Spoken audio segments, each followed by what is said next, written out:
Welcome to The Real Market with Chris Rising, the only podcast that brings the real estate conference panel to your headphones. You'll hear from superstars from every realm of commercial real estate, the biggest brokers, the most well-known architects, the largest investors, and the most visionary developers. We'll learn what they do, how they do it, and what drives their success. We'll discuss the latest trends across regional markets, capital flows, both national and global, and we'll explore technology's role in shaping all of them. We'll take a clear-eyed look at where we've been, where we are now, and what's to come. Real conversations, real experts, real insights. This is The Real Market. Welcome to The Real Market with Chris Rising. Excited to have Todd Doney with me here today. Todd is a vice chairman at CBRE. He and I have known each other for too long that I want to mention because I still try to get along with millennials, but we've known each other a long time. And Todd, thanks for being on the podcast. Welcome to The Real Market. Yeah, great, Chris. Thanks for having me. Well, we were talking pre-show, and I was telling you that one of the things I'm excited about this year is we've done a lot with prop tech people and really exciting technology, but I feel like the podcast has gotten a little bit away from the fundamentals about just what's happening in real estate, what's happening in certain markets, what's happening, especially in the office sector. So I'm excited to have you on because you've just been a leader in this business, especially on the landlord side, the mid-market kind of client. And you know, there's this drumbeat out there that somehow office space isn't going to be needed anymore, and that everyone's going to just work from anywhere, but not an office. And I don't happen to believe that, but just here we are 10 months into this pandemic. Do you believe the office is dead? No, not at all. You've seen a million of these surveys, right? That went out when this COVID started and asking the employees if they are as productive at home as they were in the office. And not surprising, right? The employees all said they were, but was that because that's what they wanted their bosses to hear, or were they actually really as productive? I think it's the latter. I don't think they're as productive at home as they can be in the office. But the real heartbeat of a company comes from that collaboration, teamwork, the whole character of a company. You can't get that when everybody's working from home. So I think what everybody's sort of come to realize now is there are some really nice advantages of working from home. You don't have to fight through traffic to get to the office. You may not have to shave. You may have to put a suit on. You can have a little bit more free time during the day. Let's say if you want to do a workout in the middle of the day. So there's definitely some advantages. And I think employers realize that employees want that. And so I think they're going to accommodate employees more in the future. And so what the surveys say now basically are most employees want a balance. They like the ability to work from home, maybe a day or two a week. It's roughly 9% of employees surveyed said they'd like to work from home full time. So the office is definitely not dead. I think people are pining to get back to the office, especially those with, young kids or not a great setup at their homes, right? Would love that environment. So yeah. I think everything you're saying makes sense. And I think it's going to be really the challenge to this next generation of leaders is how do you accommodate the marketplace of people demanding more flexibility, but at the same time having culture. And I think that gets lost a lot. I mean, I think people who are kind of pundits in all this are people who aren't part of teams. Like they write from anywhere and they're pontificating on what Apple's going to do or Box is going to do. And then we've had a few CEOs that have come out and said, you don't have to work from home. I just think the way people interact, I know that this is a great interaction for you and I, but it's not the same thing as having a meal or having a martini. And these things are stopgaps, I think. That's the way I look at it. Agreed. So when you're talking to your clients about immediate office use, like if a lease is coming due in 2 or 3 years, are you hearing that people want to get smaller or they want to get bigger? What do you think? What are people talking about still in the pandemic? So what's interesting? I'm seeing a range of scenarios. So for example, and this is public now because I saw it in the the paper the other day, we renewed Disney in Burbank this year for 420,000 square feet. Same footprint that they had before in the Disney Channel building. They recently signed another extension for the same footprint they have in another one of our buildings in Burbank, and no change in terms of square footage. And in fact, the larger lease was a long-term commitment, and I think it'll go down as the largest lease in California this year. Wow. So that's one example. Another example is we just signed a renewal with O'Melveny and Myers, which is a firm well in downtown LA. They're in 400 South Hope, and they were occupying roughly 180,000 square feet before. They renewed for 111,000 feet, but with some very flexible terms that they could go back up to close to where they were, and they've got a couple years to decide. So I thought it was sort of an interesting quote that came from one of the senior people there, and that was a long-term renewal that they signed.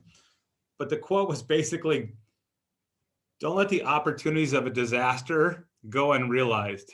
So basically, right, they realized that there was an opportunity for them to get a really good economic deal.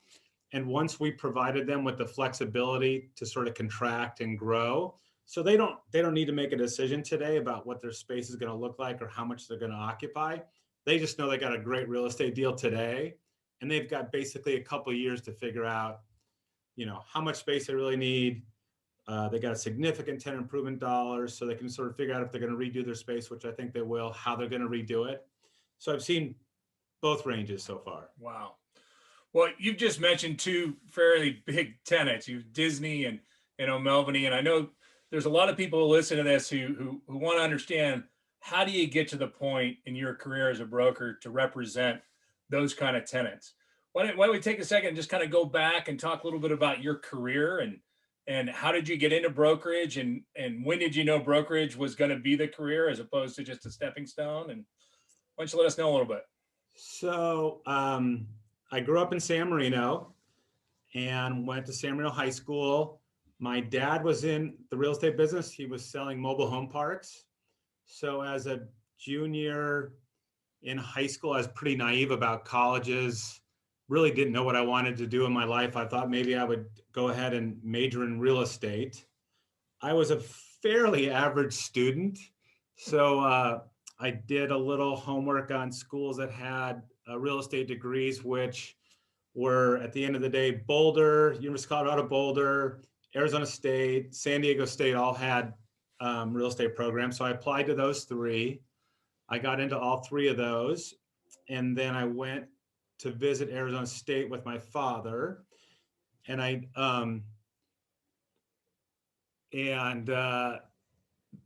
there was a lot of attractive parts of ASU as I toured it. I'm trying to be politically correct. And I said, hey, this looks like a pretty good place for me to go. Yep. And that was as cerebral as my decision was. and it turned out great. So I had a great 4 years there. I joined a fraternity. I was president of my fraternity house. And the whole plan was, when I graduated, was to go work with my dad doing mobile home parks. And his company was literally 4 people, including my older brother.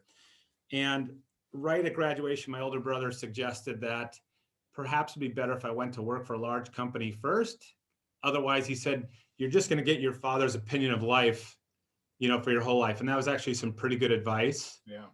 So I interviewed with a few firms, including Cushman & Wakefield in downtown LA. My across the street neighbor was working there. He was 9 years older than me, and he just happened to be getting busy, and he needed a young person. So I interviewed with Bob Ortiz, who you know well, and fortunately got that job. And then within a few years, Bob Ortiz recruited the person I work for, John Watson, and myself over to Cushman Realty to work with John Cushman, another person and company that you know very well. So that was how it all started. And literally, I remember my interview with Bob Ortiz. He's like, so what do you want to do? And I was like, I don't know. Well, what are my choices? and he said, well, you can do industrial real estate, or actually our most successful guy is an industrial broker. And I said, what's that again? He goes, it's warehouses and Vernon and Commerce and stuff. And I'm like, no, that doesn't sound great.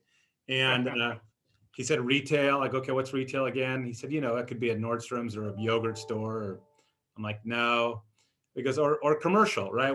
We're in the downtown LA. He's like, these high-rise buildings around here. I'm like, yeah, no, that's exactly what I want to do. So it all worked out. It all worked out after that, but it was a good opportunity that I was given. Cushman Wakefield's a great firm to start with, a bunch of good people. Bob was terrific to me. My mentor, John Watson, was terrific. So it was a great way to get into the business. Well, let me ask you this. Do you think the way that you started in the business, and I want to hear a little bit about what your first month and first year was like, but do you think there's similarities to today, or has the business evolved so much that a young person today can't really make the same connection? So, I mean, I think it has evolved to the point where I think you and I are similar in that we've got a lot of friends who have kids that are graduated from school that are interested in real estate who they ask you to talk to. And my kids have friends that want to get in real estate. And I never say no. I talk to these kids. I say yes to every single one of them, right? And I just think in the days that I got into real estate, the requirement to have some experience before that first interview in terms of an internship or summer jobs, you didn't really have to have that. And now, these kids that are trying to get into firms like ours, the resumes are amazing, right? And so I'm talking to these kids that are coming out of college, and they may have their license already. They may have worked for 2 or 3 real estate firms already for the previous 3 summers. They may have been working for one during the school year. They may have already gotten Argus certified, right? And so I think they're just coming a lot more qualified to the position. So, our summer internship at CB, we get somewhere close to 600, 700 applications before we actually have to turn it off. It's an online application process, and there's only something like 24 spots available. And the candidates that we have are amazing, and our program's really good. And so I do think it's more difficult these days to get in with the good firms. I also think the young people have seen some of the money that we've all been making for the last 5 or 10 or 15 years, and that looks very attractive to them. Mm-hmm. So when I talk to them, right, I'm saying, you're correct. There's some amazing opportunities in our industry. But like when that next recession happens, and you've seen it before, when the brokerage ranks get washed out, right? We'll see if they all have the same interest in getting into our business as they do now when things have been really good. Yeah. What I find interesting is the tool skill set has increased so much because of software, and the ability to use Argus, which it's a supersized on steroids Excel spreadsheet is what Argus is. But like, we can't even hire someone if you don't have that skill set. It's not like the old days where if you were really good with the Thomas guide, you really had an advantage, and you could do things, but you could figure that out on your own, and you can't do that today. Well, talk a little bit about your first day or two on the job, and then I want to talk about what your day on the job is today. But like, when you first started at C&W, what was the experience in the first month or two, knowing nothing about real estate? What'd you do? So when I was interviewing Cushman Wakefield, I did get this call from Bob Ortiz, who said, I've got 2 spots available. There's 80 people for it. I'm going to offer it to you and another guy. He asked me when I could start. I had to take a summer program at ASU to finish up. That I want to say finished on July 6th.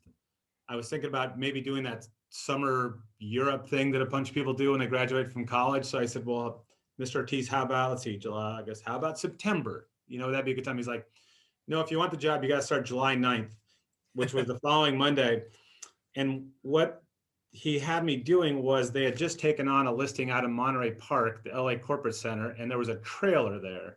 And so I basically had to man this trailer by myself in the morning for 4 or 5 hours. And then John Eichler, who was the other guy that got hired with me that summer of '84, and he had to man the trailer in the afternoons. And so my first summer was half a day in Monterey Park and then half a day in the downtown office of Cushman Wakefield, and then canvassing, knocking on doors as much as you could, to sort of start drumming up some business. I was fortunate to have Jim Travers, who's a classic on my podcast, and Jim is legendary for canvassing buildings. And I mean, we're using terms right now that are foreign to young people today, because after 9/11, you couldn't just walk in buildings, you couldn't just walk in. Nobody is receptive to a stranger walking into a business today. So in a world that is dominated by things like Zoom and our software and all, what is your view on the world? How do you get business today? Is it still the roots of what you were doing in 1984, 85, 86, or is it just radically different? And so these stories are fun to tell, but they're not relevant. What do you think? um, well, I have to say, I'm fortunate, having been in the business as long as I have, that I have a really good network of relationships and a deep bench of clients. So I don't have to canvas like I did in those early days. But the fundamentals of, at the end of the day, we're all salesmen. And so the fundamentals of being a salesman still exist. And you may be using technology more than the knocking on doors. But I can tell you, our young people, and especially I've got a young person that joined me November pre-COVID, and those guys are struggling. It's really hard right now for them to develop business. You and I have known each other 30 years, right? Having a Zoom call is no problem for you and I. But if you try to have a young person trying to establish a relationship with a potential client over Zoom, it's so hard. And so you've got a bunch of young men and women in our industry right now who are trying to get their careers started. And first of all, they can't go interface like we're used to interfacing with a potential client. And the reality is, most of the potential clients really don't want to talk about real estate right now. They're still trying to figure out their business. They're working from home. Unless they have an upcoming lease expiring, they're putting off those calls and those meetings. And quite frankly, most people are just getting Zoom exhausted at this point. Mm-hmm. We have a corporate client. This story came through our workplace group, who has now formally announced within the company, you can't have more than 5 Zoom meetings a day. They just think people are just exhausted from it. So after your 5th, you've got to pick up a phone, or you got to text, or you got to email somebody. But they don't want people to have 10 calls a day anymore. Well, I think there's a lot of fertile ground for young people today, because nobody's quite figured out. I don't think LinkedIn's the answer. I mean, I get so many outreaches via LinkedIn that I don't even look at, because come on, try a little harder. get my phone number, get my email address, do something. And so I think there's going to be some opportunity with all of this technology that's being so institutionalized for young people to figure out business. I was on a call earlier today with Mark Ganzi, who's the new CEO of Colony, and he raised $6 billion last year, all on Zoom.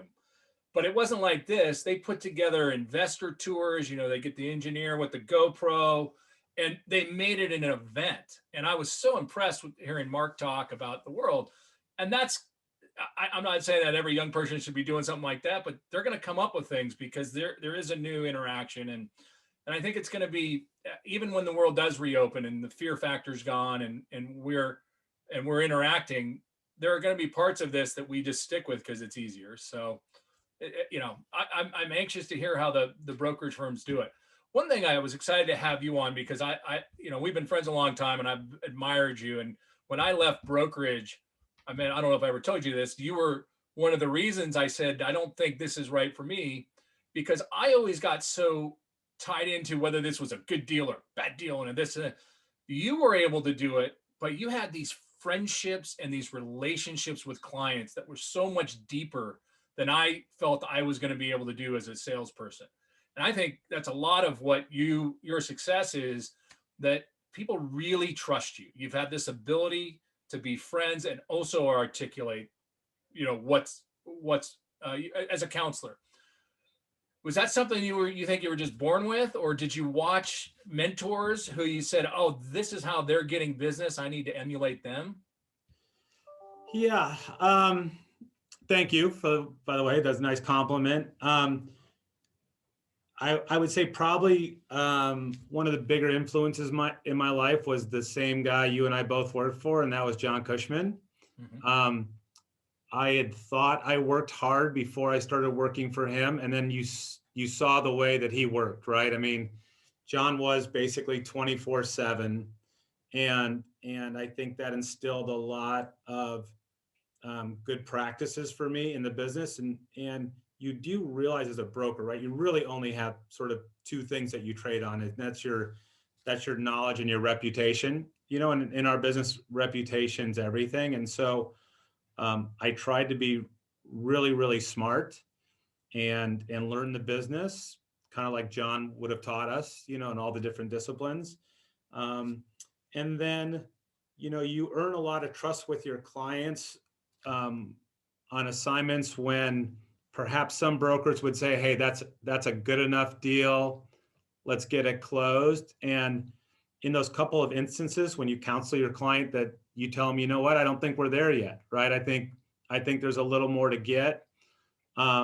They really appreciate that. And so when you start getting that reputation as having the interests of the client first and foremost, I think it just really helps your career, because word of mouth in our business is pretty significant. And when we do interview for business, you'll typically include a couple of references. And when those people call my references, I get some of the nice comments like you just mentioned. And so it's just a combination. Remember John saying too, the harder you work, the luckier you get. I thought there was a lot of truth to that as well. So it's just a combination. And then I remember Bob would always hate when I say that, I think there's a little luck involved in our business, right? Mhm. Because I do know people that are smart, they work really hard, but just sometimes things didn't go their way, or the company they spent a ton of time with never transacted any significant business. And so I just feel really fortunate. I've worked really hard, and I've gotten lucky in certain times of my career, which has been really helpful. Yeah, well, I mean, it's a humble thing to say, and I do agree that the history books sometimes don't recognize the luck piece for a lot of people. But I also think you put yourself in a position where people want to help you, and I think that's a little lost in some of this millennial ethos of dare all big dreams, I'd do it all myself. That having people who support you is very important. And I think one of the things I wanted to get into is you've gone from Cushman and Wakefield to Cushman Realty, and then you went to now I'm blanking on the name, Insignia. Insignia, Andrew Farkas, and then to CB. And all of these companies had different things that were appealing about it. And I just was curious how you would say the evolution of the business has gone, and then take it to why you think CB is such a great place for you. So, the business has definitely evolved since I got into it, but um, the nuts and bolts have remained the same. So it's creating great results from your clients, and basically the transition from Cushman and Wakefield to Cushman Realty didn't even seem like one, because I just kept that same boss who just recruited me to his new place of business. And then my leap to Insignia was an opportunity that I was given by that company, who was trying to grow their offices here in the West. Financially, they made an attractive offer to me. And it wasn't because I had any displeasure with where I was working. I liked all those people. I liked John and Bob and everybody. And so it was not any dissatisfaction I had with the company. It was just a good opportunity.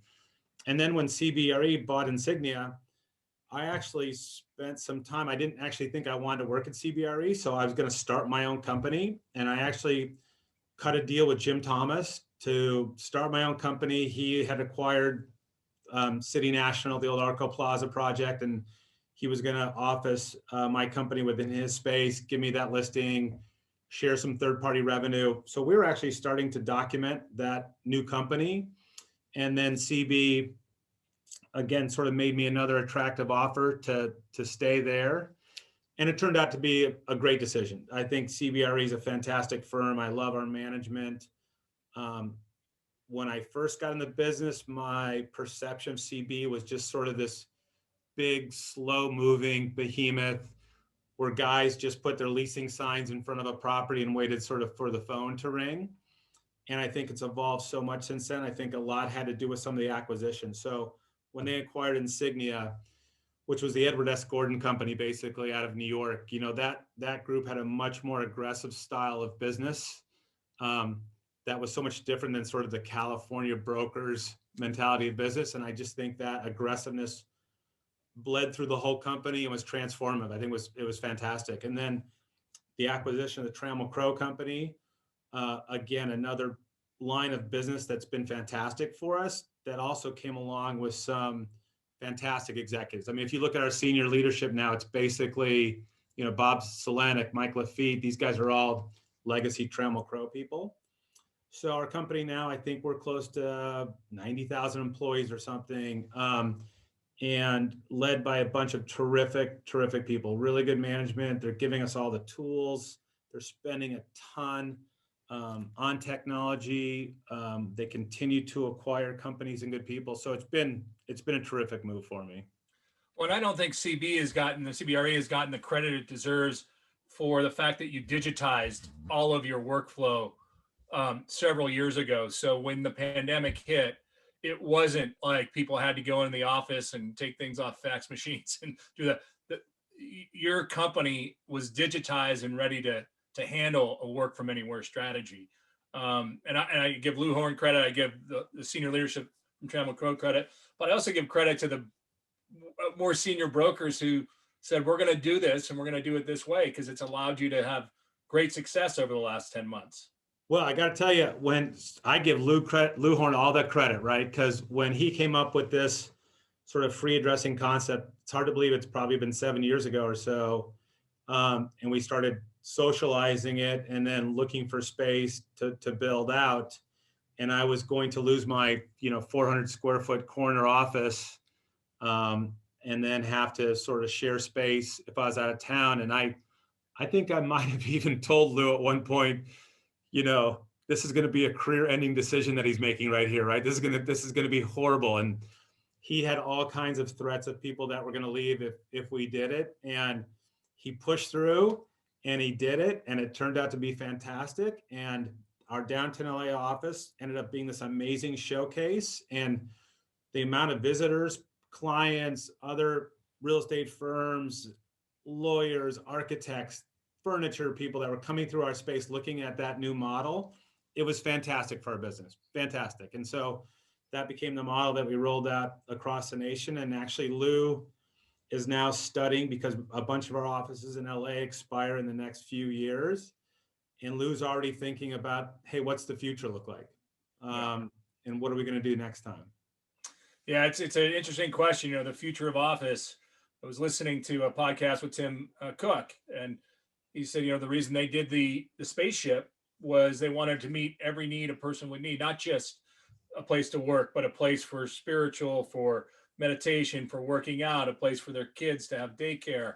And, because they firmly believe in this creative collision concept. And then you go to the other spectrum, BitHub and some of these others who say we'll never have an office again, but we will do quarterly retreats and we'll have these clubhouses. That's what Dropbox has said. We're turning our offices into clubhouses, not places where work gets done. So it's I don't think we're going to know, because we got to get out of this pandemic. But I do think that there's this recognition that office real estate has got to be more holistic. It can't just be a place where you work and that's it, because people work everywhere. What do you see? You've signed some big leases. You mentioned 2, and I don't know what we can talk about down in Inglewood, but if you could let us know a little bit about what you mentioned it earlier, but there are some big leases signed that you've been a part of. Were people going to pull the plug at the last second? What do you think? So, yeah, I mean, in addition to, and on the Disney one, both the Disney deals in Burbank, I was on the landlord side of those. So I represented my good friend Jeff Worth and Blackstone. And then downtown, I represented GLL, which is the owners of 400 South Hope and PNC Bank. And then we did sign the lease at Hollywood Park with NFL Media this year. They ended up taking almost 300,000 square feet. And so they're working on their tenant improvements now in that building. And that's a beautiful new building. They'll move in next year sometime. I got a nice transaction with Wells Fargo Bank at 707, a renewal that we did. So yeah, it's been a good year. I mean, not a lot of new absorption, right? If you look at those transactions, for the most part, they're, other than the NFL, they're sort of renewal stuff. And if you look at, I represent Brookfield downtown, Wells Fargo Center, a couple and a half million square feet, and we've just spent a significant amount of money on the Halo, which is that sort of retail component, and it's beautiful. It turned out beautiful, and we're just anxious to be able to get people through there, right? But just touring velocity, as you know from your downtown product, is just, it's just slow right now, right? People are hesitant to go on tours. Yeah. So I want to talk a little bit about the software that you use, and there's a group of people out there in the Twitterverse who want to see real estate, whether it's buying and selling homes or doing a lease deal, just become a click of a button, like you're on Robinhood or something. And you and I have gone through it. You remember the days of EOP when they did the simple lease and you can have this lease everywhere. There are a lot of reasons why real estate doesn't lend itself to that. One is the capital cost, the term of a lease. What do you think about? I mean, VTS is one thing, right? It's simplified our ability to talk with our brokers. I still have weekly calls on all of our 5 million square feet, but I love VTS. It's a wonderful thing. But what do you think? Do you think we're going to move the real estate business to the one touch of a Robinhood kind of mentality where, oh, I need at least 100,000 feet. I can just do it in a 5-second transaction? I don't. I just think, especially for the larger transactions, I just think there are too many nuances to digitize it. I mean, can it happen in the smaller spec suite arena where maybe the tenant doesn't have a tremendous amount of leverage? I look at insurance policies that you and I buy, like our car insurance, and I'm looking at umbrella insurance, right? You never negotiate those insurance policies, right? Like your car guy tells State Farm just says, here's a policy, right? And I think to the extent there was small office spaces, it could get to a point where if somebody's in the market, there's enough transparency that they could see what rental rates are in a certain building, and they would just sign up for a $30 net 3-year spec suite deal. That could happen. I just think the larger deals, when you're negotiating some of the finer points of operating expenses and capital contributions and things like that, I think it's just too tough to put into a computer program. Yeah, and there's a trust factor. I mean, I think the problem with Open Door and some of these others is just, the biggest investment a person typically makes in their life is in their home, and it gets a little scary when you're a button away and it's over, and oh my God, I can't get out of it. Who do I talk to? So I agree with you on that. One of the areas I wanted to get into is that you spend at least half, if not more than half of your life representing landlords in Southern California. There is, if you read the papers, this mass exodus. Oracle is picking up and leaving California. HP moves their headquarters. Are you seeing companies at this point literally fleeing California, or what's your view of it, and how do you look at California for business and for real estate? So the answer is yes. I mean, I think that we have some amazing weather. We have a tremendous amount of talent in the state. The colleges and universities are putting out amazing young men and women, and companies realize that a lot of that talent would like to live in California. So there's a lot of great things about California, but I think people are starting to get fed up with the taxes. I think people are starting to get fed up with transportation and traffic. I think we've got a homeless population that's not getting addressed very well. And so when you layered on top of that, this COVID event, I think that was the final straw for a lot of people. So as you know, I have a home in Jackson Hole, Wyoming. The market over the summer there was booming, right? I mean, there wasn't any housing inventory because people were moving from New York and California to places like Wyoming, Utah, Sun Valley, right? All those sort of places. So I think you are seeing companies leave. I don't think it's the death of California by any means, because our weather here is fantastic. There's no bugs, right? It's the ability to be in LA and drive 45 minutes and be at a beach, or an hour and a half and be in the desert, or an hour to Santa Barbara, an hour to Big Bear. That's it's an amazing environment. Um, but we've got our challenges for sure. Yeah, yeah. It's kind of a second generation Los Angelino where downtown was really important. What my father did, what I've done. In the state of California, so much of its history has been about opportunity. And one of the things I love about Los Angeles is nobody really asks where you're from. Nobody cares about, what your background is. It's just, can you get things done? But it's become inhospitable in ways that I think are very damaging. And as someone who has always kind of been moderate to the left, like myself, it's hard to sit here and look, and my wife and I look at it too, where else we want to live, what else we want to do. And I think this pendulum's got to swing back. You can't have a one party rule super majority. It's got to swing back. And I think the way that it'll do it is business. So I kind of bring that, I don't like to get into politics too much here, but I kind of bring that back. As you're looking on your tenant rep side, as the companies that you're talking to, do you feel that there's a commandment to look at other options outside of California? Yeah, I mean, for those companies that can, absolutely, absolutely. We've got a huge labor analytics group that basically our clients tap into to, if nothing else, make sure they've checked the box to see, if I were to move a significant part of my labor to another market, what does that do? What does that do from a cost basis?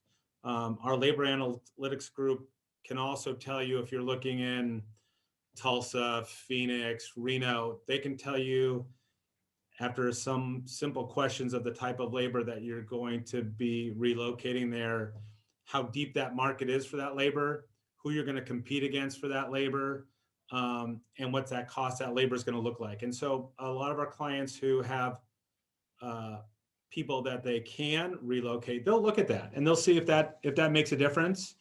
At the end of the day, sometimes they'll say, no, that's not enough money for me to move the needle for one reason or another. But other times they'll say, hey, Austin, Texas looks pretty good all of a sudden. Yeah.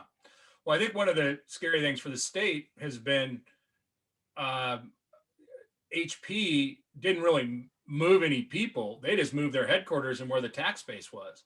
And, I've seen that with some other companies. So they're saying, hey, we still need to be in California to meet a certain need, but we're not going to have the central nerve system of the business there.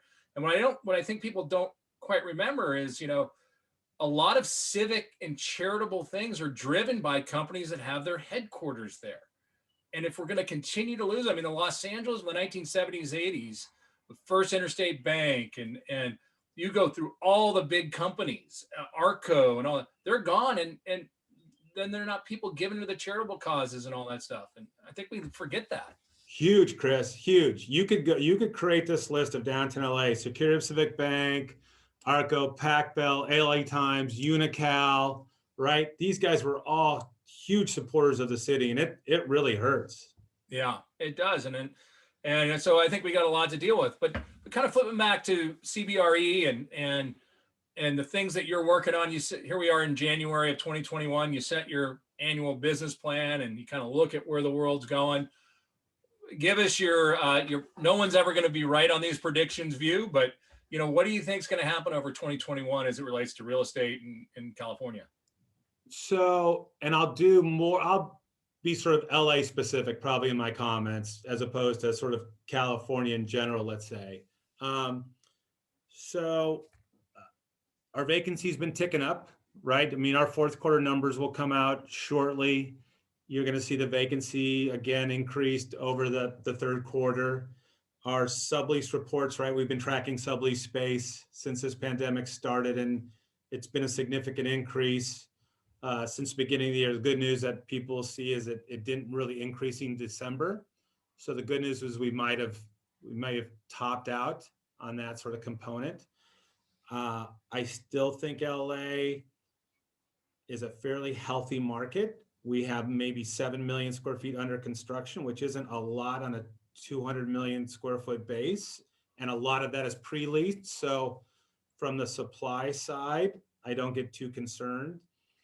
I think the vacancy probably continues to tick up for another quarter or two.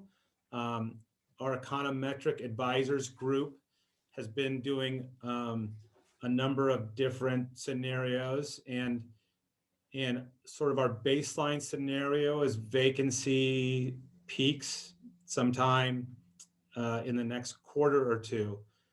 But the models that we're running now are starting to take into consideration the work from home models, right? So the question everybody's asking is, when we sort of get back to business, how much of the workforce is going to work from home, and how does that affect demand and absorption? And so we're starting to run some scenarios at sort of 5 and 10% increase of a work from home population. And what that does is, at a sort of a 5% increase in work from home, it pushes out the peak vacancy dates further, sort of into 22. If you start to look at a 10% increase from work from home, it pushes that even further out and starts to really exacerbate the recovery of when you sort of get back to sort of peak rents. So Well, I think you hit on something that is extraordinarily important for people to understand. When retail went from sales moving 5% online, you didn't see seismic shifts. When it went to 10%, that's when you saw retail physical stores greatly affected. So if in office we go to 10% of the workforce works for a company but does an office there, that's going to have a tremendous effect on our occupancy and our absorption. Huge. Yeah, really very significant. I mean, I'm just in preparation for our call, I've been looking at, just a couple of our baseline graphs for vacancies and work from home models. We're also trying to, and again, our clients are just coming to us. Our clients right now are they're just pining for information, right? They want our opinion. And so we're running a lot of numbers. We're trying to do some comparisons against, how does this compare against sort of the 2008 financial crisis? How does this compare against the dot-com bubble? What was the time between sort of the peaks and valleys and get back to market rents? And so we're trying to look at cumulative rent declines, total changes in vacancy, and counsel our clients the best we can. I think we're heading the right direction in terms of the vaccine, right? I mean, I think if we can get that rolled out and people feel comfortable about getting back to the office, it's certainly going to be helpful. I mean, we got to get our restaurants open in California. I mean, that whole industry is just suffering so much. But I think we got like 6 tough weeks ahead of us here in Los Angeles, right? I mean, I have fairly decent insight to some of our hospitals here in LA, like a Cedars and a Huntington Hospital, and they're surging, right? They've got minimal capacity. You and I both live in Pasadena. I don't know if you get to Pasadena now every morning, but here in Pasadena, we could go a week or two with no fatalities, and then there'd be one. It was typically somebody in a nursing home, and I think we had 8 deaths yesterday. Only 3 were in nursing homes, and so that's just not a good sign. So I think we got to get through this spike right now. I definitely agree with you on that, and I think I was talking to someone earlier. We've gone from I don't know anybody who has it to, well, I know people who had it and they got over it, it's no big deal, to now it's touching everybody. And I'm hearing these horror stories of, I took my father to 3 hospitals before we got him into a hospital, or my mother into this. So I think right now we are in a very scary period, and I hope that we can get the vaccine out. As you look at the business models out there, is there anything that you've seen in the last 9 months that make you think certain businesses are going to be dramatic in how they operate differently, or are people just using this technology still as a way to push through it, as opposed to, I mean, are we going to hear of Disney one day saying no one's ever coming in the office? No, I don't think so. But I do, and I can't use names. I don't want to use names of my clients, but I do have clients who, for example, had 1,100 IT people in offices in LA who said, do I really need 1,100 people in the office for that IT function, right? That IT function is not a sales function. And so they've engaged our company on our workplace group to start studying who can work from home, how long will they work from home, what are the HR issues of that, what are the legal issues of that, and they're starting to sort of filter it. And I think they will. At the end of the day, I think some of those employees will be working from home a lot more, if not Yeah. full time. So one thing about Los Angeles that's unique, and it explains part of our homeless problem, and is that it's a very supply constrained market. It's a very difficult place for people to build new product. And so from the office side, that's a good deterrent. But you look at what has happened within this infotainment and this the Netflix, the Hulus, and they have exploded. And the consistent beat I hear from them is we're a creative business. We need people around each other to be writers and to create shows and all that. They're not going away, but there's not much office space left in Burbank or Hollywood or West Hollywood. Do you see that, meaning that you're going to see